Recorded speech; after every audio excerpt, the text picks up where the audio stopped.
Hey everyone, welcome back to Marketing 100. I'm Kayle, your salon and spa business bestie, and I'm joined today, as always, by my good friend and the founder of the Salon Business, John Halberg. You know the deal by now. We are here to bring you 100 snackable, tactical marketing tips to help you level up your salon or spa business. Anybody who's watching right now can tell that maybe things are a little off in this episode. Everything's off. What are we talking about today, John? I'm standing here. The reason I hold the mic in my head is because my desk is falling apart, but I don't have the energy to fix it because I'm moving out tomorrow. So basically tonight, when we finish this, I'm packing up my stuff and the guys are going to pick it up tomorrow morning. Always when you're kind of approaching this like an end of something and the start of something new, it makes me a little bit nostalgic, even though I'm not really a nostalgic person. Really? You seem like a nostalgic guy to me, John. You're not really? Maybe I'm just telling myself that I'm not nostalgic, but like hidden down there I am. I don't know. You're like an onion. You have layers. You're very Shrek-like in that way. Oh, wow. That's the nicest thing you've ever told me. But I think it's just important to acknowledge these like milestones in life, in business. And I think that's what we should be focusing on in today's episode. Any time of transition is usually a really good time to take a look at where you're at, what you've done, and assess how you feel about it, especially as like business owners. If you're running a salon business or a spa business, like a lot of times you have to be very hands-on all the time, and you don't really have the time to step back and reflect on what you've done. Is it good? Is it good enough? Everything has its time, right? And whatever got you here won't get you there. You kind of can build something to a certain place, then it just should evolve into something else. It should change. It's just the reality of the world that we're operating in. Mm-hmm. If we're trying to like just keep doing what we've always been doing, and that's how we run our business, it's going to be really hard and we're going to become obsolete in a few years. We talked about being so close to the business that sometimes it's hard to step back and look at what's next. You're moving on in a lot of ways in your life, not moving on from the salon business necessarily, but moving on from your studio. Like this is kind of a historic moment, I think, in the channel. You know, you built this channel in a lot of ways up in that studio that you're in right now that you're currently tearing down. I want to know how you feel about it. I think this moment of nostalgia for like, okay, what was created in there?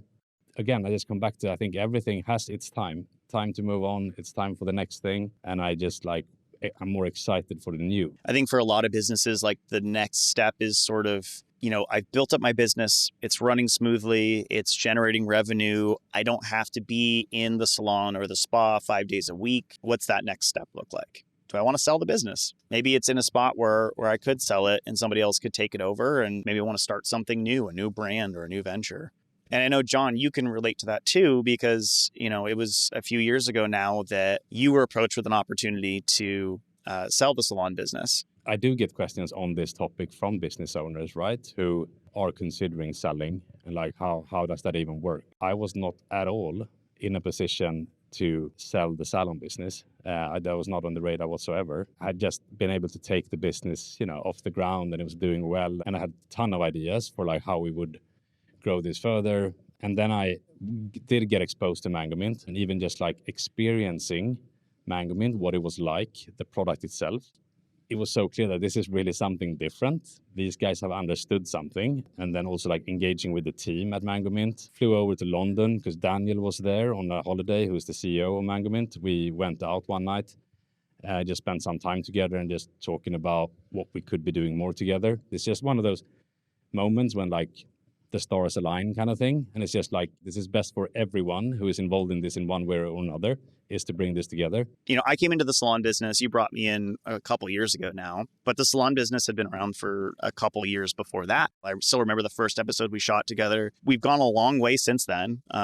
Like you said, we're almost 70 episodes into this show now. And I guess I want to know like what it was like sort of bringing somebody else in at that point and trusting them, you know, with something that's so important to you that you built up largely by yourself. How did you feel about it? Did you ever think like, I don't trust this guy? I still think that, but it was kind of a lonely journey to start the salon business. Mm-hmm.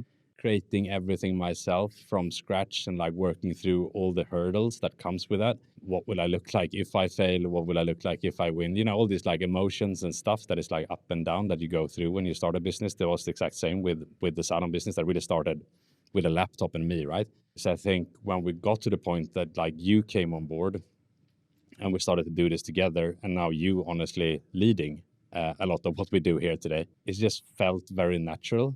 And just felt great to kind of get that type of support. And the salon business right now is in a better shape and place than it has ever been. That wouldn't have been possible without you being the one leading this now. So it just feels just great. I genuinely appreciate that. And thank you for your confidence and your kindness. I've always felt like we've been really aligned on our goals. It's always been about just telling people the truth, bringing the most value, and just helping salon and spa owners like really get truthful, straight up information and education about how to grow their businesses from people who've done it before, who've succeeded and failed. And I've done both. And as we've gotten to talk to like different salon owners and spa owners and people in the industry, it's just grown my perspective more and more, like getting to see how very intelligent people who care a lot about their businesses make decisions and how they sort of like hurl themselves off the cliff and try to fly too, because you don't really like get to what's next unless you do something that is, as you've said to me many times, John, like unless you do something that scares you. And I'll be honest, this scared the shit out of me because I hadn't really done a lot of content creation before that. We had that feeling of nervousness, right? Can we actually do 100? That sounds like a lot. And I think it was that feeling of nervousness that said like, hell yeah, we need to do it. Like, that's going to be good. I always like to think of decisions like that as like they start with your gut and they end with your mind, sort of. And that reminds me actually of like the first conversation I think you and I ever had. The first question I ever asked you was, how do you intend to maintain the integrity of the salon business if it's owned by Mangomint? And I asked you point blank in a meeting full of people, which in retrospect, I feel a little bit bad about.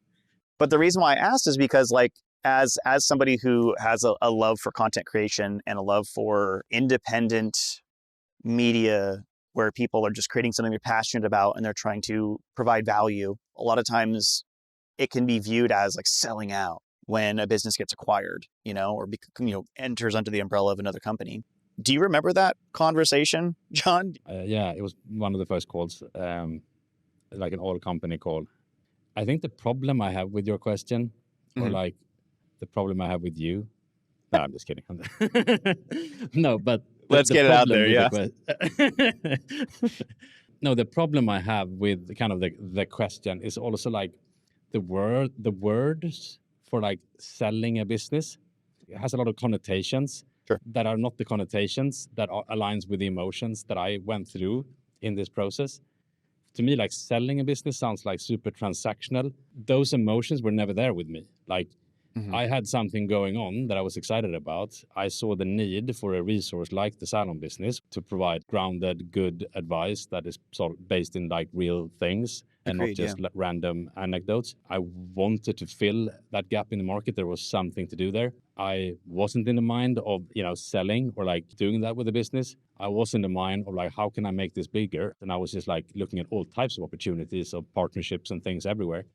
And this just came out as like, this is a company that is doing something very different out there that resonates with me, that I believe is right, answers a little bit the question of maintaining integrity and all of that.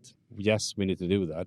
When we talk about software, like independently on if it's Mangomint owning the channel or not, like when we talk about software, to me it is obvious. Like I don't need to be unauthentic about this. It is obvious that is the best. Like every time I see a person joining Mangomint, I'm just, yes, that's so excited for them. That's gonna help you them. made a good decision, dude.